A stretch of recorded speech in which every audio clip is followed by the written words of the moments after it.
AirBagit.com.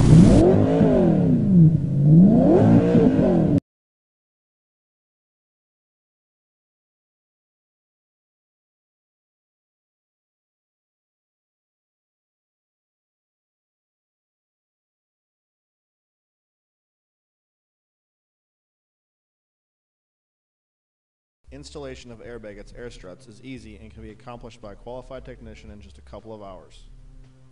Start by raising the vehicle and removing the wheels.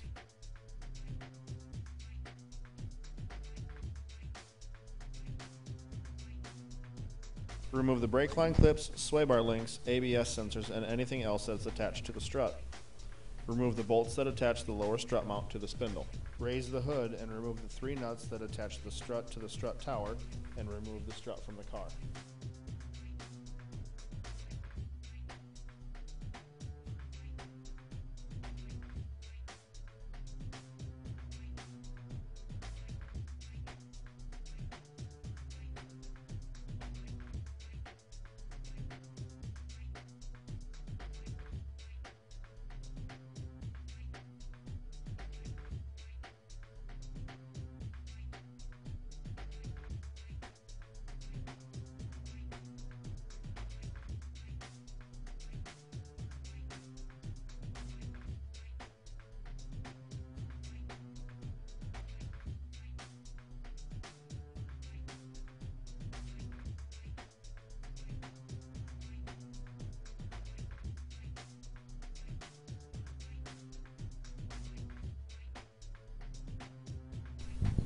We build our air struts to ride 2 inches below the factory ride height.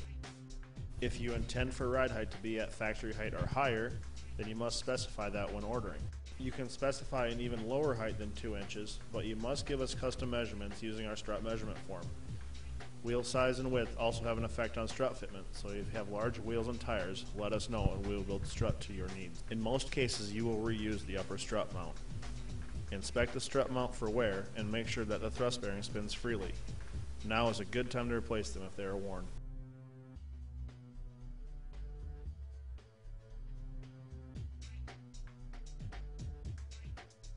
Thrust bearings are included for McPherson style struts or any other application where your strut turns with your wheels. If the factory upper mount has a bearing in it that will contact the snout of the strut, then you can discard the bearing that is included.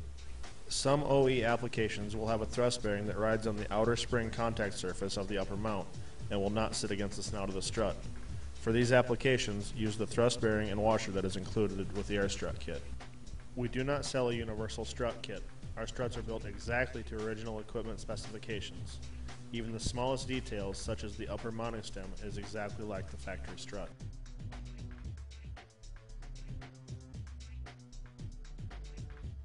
Installation of the air strut is exactly the opposite of the removal of the factory strut.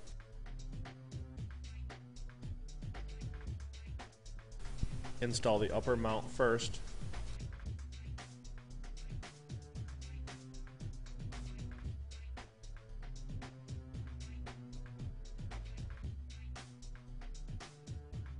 then bolt the strut to the knuckle using the original bolts, and attach any brake lines, ABS sensors, and sway bar links that were connected to the original strut as well. Many of our struts have 2 sets of mounting holes. This is an extra adjustment that can be used for leveling the car, extra room for tire clearance, or just to go lower.